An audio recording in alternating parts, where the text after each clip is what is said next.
develop through childhood. We develop a sense of ourselves, and we also, it's very important for us to protect that sense of self. And that's where the defense mechanisms come in. They're ways to handle overwhelming emotions and make them tolerable, or situations that are that feel overwhelming. And because defense mechanisms evolve as we grow, some defense mechanisms are more primitive than others. Some defense mechanisms are normal in small children, like lying, for example. It's very common for a child before the age of 8 and 9 to lie, and they do that because they don't know what else to do, and they feel ashamed, and they don't know how to handle that emotion, and they don't have the emotional skills yet. And so lying is just a part of growing up. But as we mature and our morality also evolves, if you continue to see lying or primitive defense mechanisms like denial is when it sounds just like it's defined just like it sounds. It's you're denying that something happened. When you say primitive, are you meaning, is that specific to childhood? Yeah, or? That's what I mean. Okay, and if you're an adult? I don't mean like primitive like caveman. I mean primitive like a child. Cognitive. Like, Okay. Early defense mechanisms, less mature. Excuse my voice tonight. I'm almost losing it. Defense mechanisms grow up as we grow up, and if you start to see defense mechanisms from that are common in children, in adolescents or adults, it's just it's a mark of potential lack of coping skills, and that might indicate a need for therapy. But I want to stress that defense mechanisms are normal. Everybody uses defense mechanisms. It's just that as we grow, we want to use defense mechanisms that are more suited for adult emotionality. So it's more healthy, I should say. Yeah. So you say, everyone uses defense mechanisms that I believe. Are you saying that some of them are actually healthy? Some of them are healthy, yeah. Like one defense mechanism is altruism, where you decide to work for the benefit of a greater good, and that makes you feel better about an overwhelming sense of, something's wrong in the world and I want to make a difference. And so that's a mature defense mechanism. Anticipation is another very mature defense mechanism, where you plan ahead to get ready for a potentially stressful situation. So those you're taking steps that you would take in order to prepare yourself, and it doesn't sound like a defense mechanism, but it is. It's a way that we make situations easier on ourselves. We're defending against being unprepared. That's right. Like I put a PDF together for today's talk, and it didn't feel like a defense mechanism to me, but I didn't want to show up tonight without anything to say and not knowing what I'm talking about. So that's good. I don't know if I've ever heard about or read about a positive look at defense mechanisms. Yeah, humor is another, when it's not used to denigrate someone else. Humor can be a positive and very mature defense mechanism, where it makes light of a very difficult situation, and it puts people at ease. And then at that same time, you're able to be honest and call a spade, and and get back on track. But often humor allows a person to do that. So Jessie has a question, essentially along these lines. She's saying, Hi, Jessie. can you give some examples Jessie. of healthy versus problematic mechanisms? So Yeah, you okay, kind of so gave just 2 healthies. a couple of healthies. So lying is an unhealthy defense mechanism. Regression in a teenager. Regression is, let's say, young girl is going through early stage of puberty, and that's scary for her, and she ends up, jumping on her mom's lap and crying. That's a regressive defense mechanism, and there's nothing wrong with that unless it happened all the time. That's that's an opportunity for mother and child to attune to each other. I see you're feeling scared, and talk through it, and so these are opportunities to when we see high emotion and one of our relations struggling with emotion, to tune in and see if we can name it, normalize it, and listen. So regression is a defense mechanism that normal in a 5-year-old, not normal in, not necessarily age appropriate in a 15-year-old, and definitely not in a 35-year-old, but you can see them in adults as well. But back to, let me just check the so assertiveness. That's a healthy defense mechanism used by adults when there's a need to express an emotion or an opinion, but you don't cross the line. When you're assertive, you're using nonviolent communication. It's appropriate, it's skillful, but you get your point across, and assertiveness, strangely enough, is a healthy defense mechanism. But it's still a defense mechanism. Yeah. But So thanks, Jessie, for asking that question. yeah, if anyone else has questions as written there, please post. Just write them there. If you want to ask a question anonymously, go ahead and send a message to Skillfully Aware's Facebook page. And if you want these notes, I got 3 pages of all 4 levels of defense mechanisms, and there are many in each level. So we're not going to talk about all of them tonight, but you might learn something. And the reason to learn about defense mechanisms, especially, and this is why we wanted to have this particular conversation tonight, is the more you know about defense mechanisms, the more you're able to see it in yourself. This information we're not giving this information so you can get one up on someone and say, hey, I see you're doing X, Y. This information is for us. It's for our own growth. It's for our own ability to see patterns inside of ourselves that may not be serving us, that we perhaps want to grow past, and maybe we need a little help with a therapist to do that.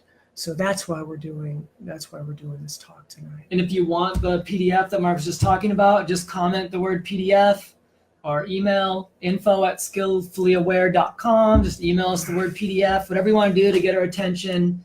We'll send you the PDF. We'll go through and send everybody the PDF later tonight or tomorrow. So that's kind of, so the topic that Mark chose for this was and real quick, if you like something, if you hear something you like, click like. Feel free to share this with friends, or invite a friend that you think might be interested. And this is kind of your time. Yeah, this is almost your time to sit with someone and ask any questions that you might not be able to on a regular day-to-day. So as the topic is knowing is growing, you kind of just touched on that a little bit, but I wonder if that could help steer. So you said knowing is growing, meaning it's about it's about me. Yeah. It's not about pointing out a defense mechanism. That's right. We all have them. We all do. We all use them.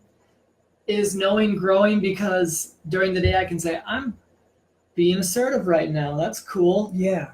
Or you can notice when there's let me give you an example. You notice I chose a positive one for myself. Yeah. Totally don't Let me have give you an any- example yeah. where I got stuck. So at a family gathering, and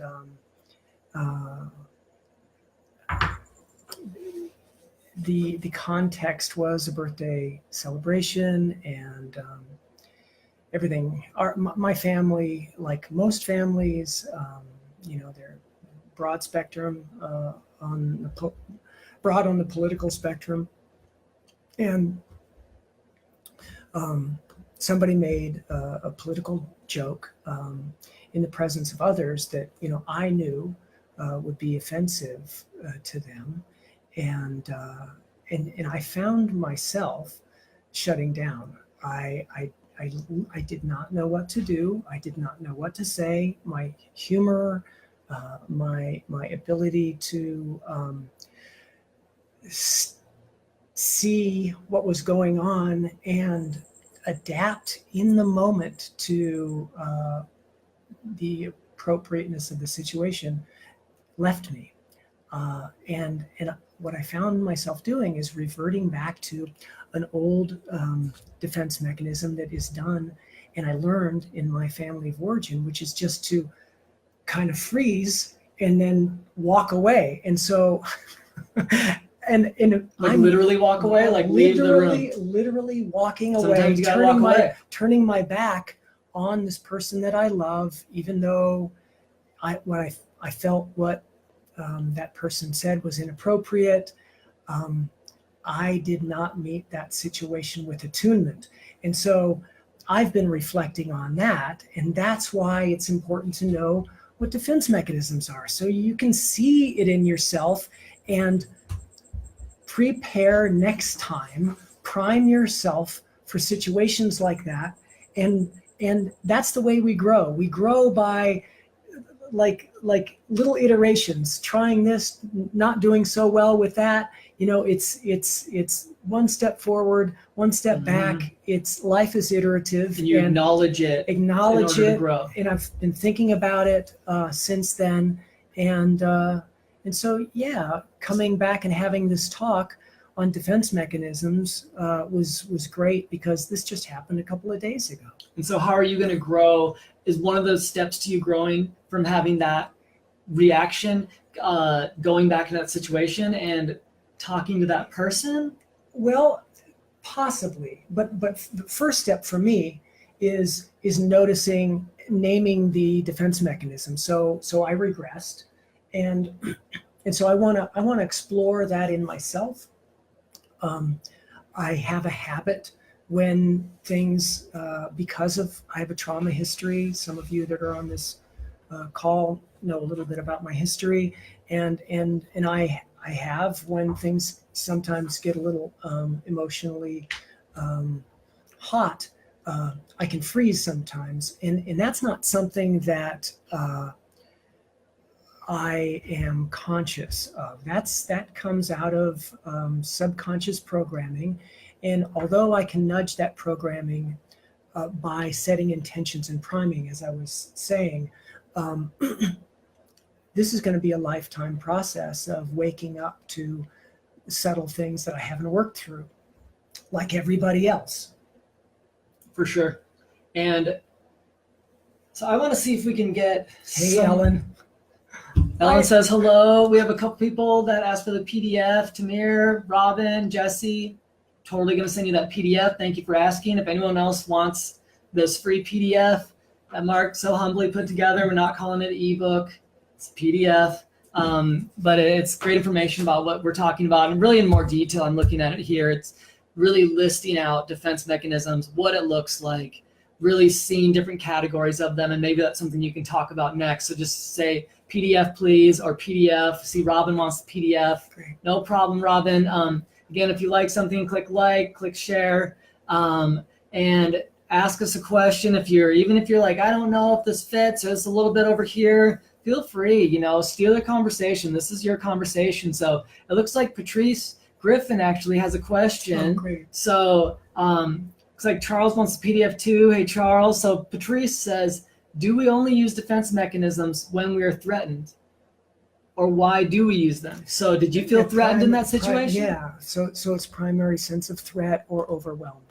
That's when people. So, and I'll just generalize. When a person feels overwhelmed, that feels threatening, and so it's a protective mechanism. That's another way to describe it. So me sort of shutting down and regressing and just sort of freezing and turning away and losing my voice was how I managed that moment. And is there a more skillful way to do that? Absolutely. And the more I work on myself, and the more I contemplate situations that happened without shaming myself and opening myself up to self-inquiry, the more I'm going to be able to integrate things that I've dysfunctional patterns that I've learned in my childhood and grow into the kind of person I want to be. So what are some of the common, we talked about primitive, what are some of the common defense mechanisms for adults? And where do you usually see them? Not the mature ones, not the really positive ones, the ones that let's say maybe on the more negative side. What are like side. I want to hear about something that I might experience and Yeah. I might think I do that. Yeah. Okay. I should look into that. Okay. So passive aggressive. Oh yeah. Yeah, that's a defense mechanism where you don't have the emotional skill to be able to level your feelings in a way that you feel heard but isn't sort of violent to the other person, and so you end up stuffing emotion and it comes out sideways in a verbal kind of attack. And that's a passive aggressive attack. Yeah, well, it's not like it is a sublimated. It's a coercive. I'm not getting the right word here. It's an attack. It's like a backhanded attack where a snide comment that wounds somebody, but you feel that you're able to say that and get away with it. We've all been there. Yeah. We've all done that. We've all Yeah. experienced that. When we experience it, we're like, I hate this. I hope I never do this. So you're feeling insecure, and you walk into a room and let's say I'm not feeling good about myself, and I say to some guy that is hosting the party, nice shirt. That's passive aggressive when I don't mean it, or like it's a snide comment. Yeah. So just to give everyone credit for their comments, Wendy, thank you for your comment. You were talking about freezing up. She said, I freeze too. Yeah. I get frustrated with myself. Don't get frustrated, Wendy. That's the thing. Can't find words until the next day. Grace. You got to give yourself grace, because that the beating yourself up only makes it worse. It causes the emotion and the defense mechanism to bury further in your nervous system. You got to bring some light to that. The light of your conscious awareness is antiseptic, and it's healing. So just accept. If we could all have the grace to accept ourselves as we are, because we're all trying to do our best. Mm-hmm. That's how we're going to get better, faster. Gets you in a good spot, a better spot for sure, improving. Yeah. And so Tamir says, would you say self-awareness is the goal, or is the goal to stop the defense and confront the attack, but in a constructive way? Well, it's not. That's a great question, and it's every situation's not an attack. A situation might be threatening, like your public speaking, right? But nobody's attacking you, and so in that situation, you might disassociate, which is you lose track of time and what's going on, and you're done with the talk, and then it's over, and everybody's clapping. You're like, what the heck just happened? So it's Is a defense. disassociation a defense mechanism? Yes. Okay. Yeah, it's a defense mechanism. That's an earlier, more primitive defense mechanism that, you go to a sort of a happy place inside of yourself that you're not fully aware of, and you could be functioning normally. Everybody else seems to think that you're functioning normally, but you're really not there. Mhm. You lose track of time and memory often. And so defense mechanisms are myriad. They arise in different defense mechanisms in different contexts. But like a defense mechanism, get back to a defense mechanism that'll keep a person stuck if they're an adult, and it's not skillful coping, is something like intellectualizing, where there's some emotional pattern going on that is not being acknowledged by, let's say I don't acknowledge this. It's too painful for me to acknowledge. I'm not getting along well with my wife, and so when I talk about our issues together, I'm not in a heart space, I'm in a head space. And as a result, my wife doesn't feel felt or heard. And the problem, whatever it is, can't get worked through because there's no heart connection. Mhm. So that's an example of a defense mechanism that can be learned, because maybe my dad intellectualized everything and I just didn't learn how to get into a heart space.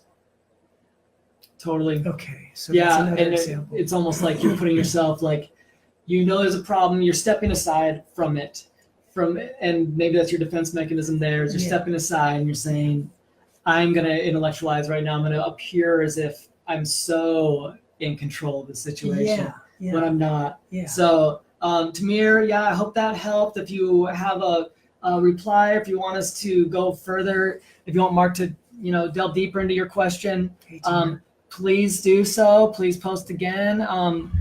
Wendy says, thank you, Mark. You're awesome. Oh, thank I you. think that's true, Wendy. Totally. So again, if anyone wants the free PDF, just comment PDF or email info@skillfullyaware.com for the PDF that Mark has put together about defense mechanisms. And post your questions, click the like, love, share buttons if you'd like to share this with your community. Yeah, and we'll be monitoring this post over the next couple of days. If you share with friends and they want PDFs, happy to do that. Yeah, you can still share it, Yeah. even though it's live now. Yeah. If you're seeing this as a rebroadcast, we're still always on the internet and ready to talk to you. So please feel free to comment at any point. So you kind of talked about primitive defense mechanisms. You talked about more mature defense mechanisms. You gave a few examples. Where do you want us to go from here? Do you want us to read the PDF and see where we see them? And then try to start seeing them in my life? What's my next step? The next step is like learn a little bit more. Ask for the PDF. I'll be happy to send it, and then read it over and see if you can see any of these patterns in yourself. Not an occasion to shame, blame, or guilt yourself. An occasion to say, hey, so where's this coming from? Can I talk with a wise and kind person about this? Can I do some programming that maybe helps me get more of a handle on stuff that still feels overwhelming? Is there a pattern in my life I want to grow beyond? This is part of that process, part of learning about yourself and growing. And so, Tamir, I'm going to read your follow-up here. Thank you. So, Tamir says, I understand that you're making a distinction between a situation that causes a defense mechanism and a person that is causing it. Okay. If it's a person, then is confronting that person a priority? So if it's not a situation, is it a person? Is confronting that person a priority with dealing with that defense mechanism? Well, or that situation? If you have some feelings to level with someone, it really depends on who that person is in your life.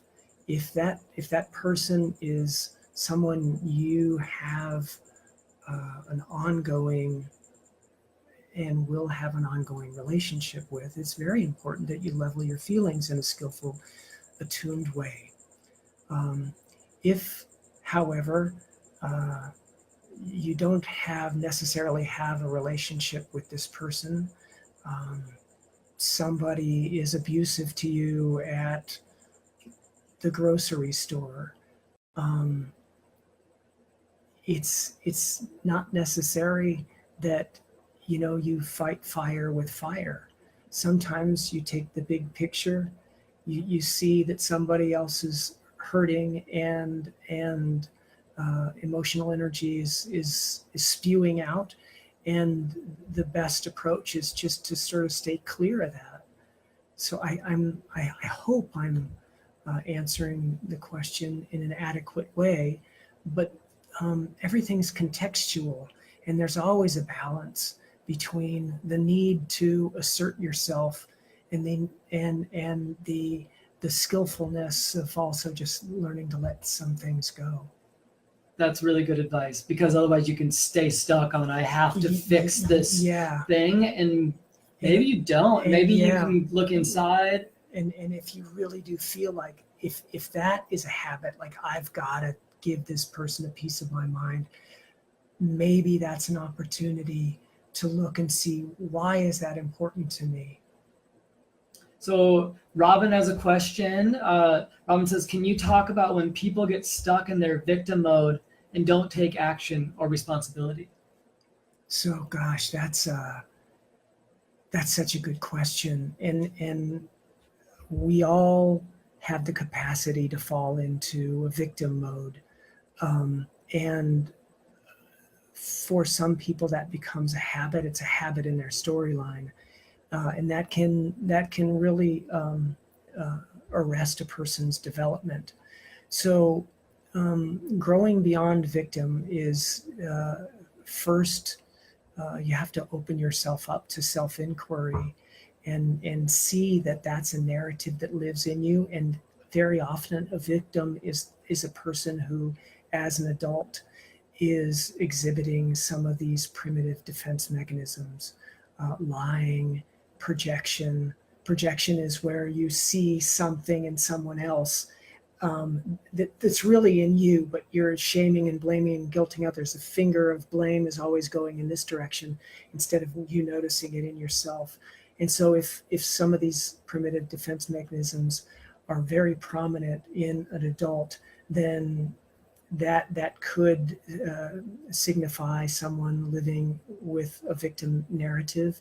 And getting to a place where you're open to inquiry and maybe getting some therapy because relationships aren't working, and just opening to the possibility that you're okay, you're lovable. You can start where you're at, and starting where you're at is going to enable you to grow past and integrate some of these difficulties that you find yourself in. So, yeah, victimhood.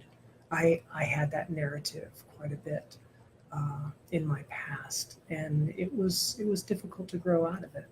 Is your defense mechanism in victimhood kind of like either, hey, I'm all good, I don't need anything, or more like hiding from that? For me, it wasn't. For me, it wasn't that. I saw that I was flawed, but I didn't acknowledge a lot of what had caused the difficulties in my life. That started right here. I saw it more out there, and so I framed myself as a victim for many years.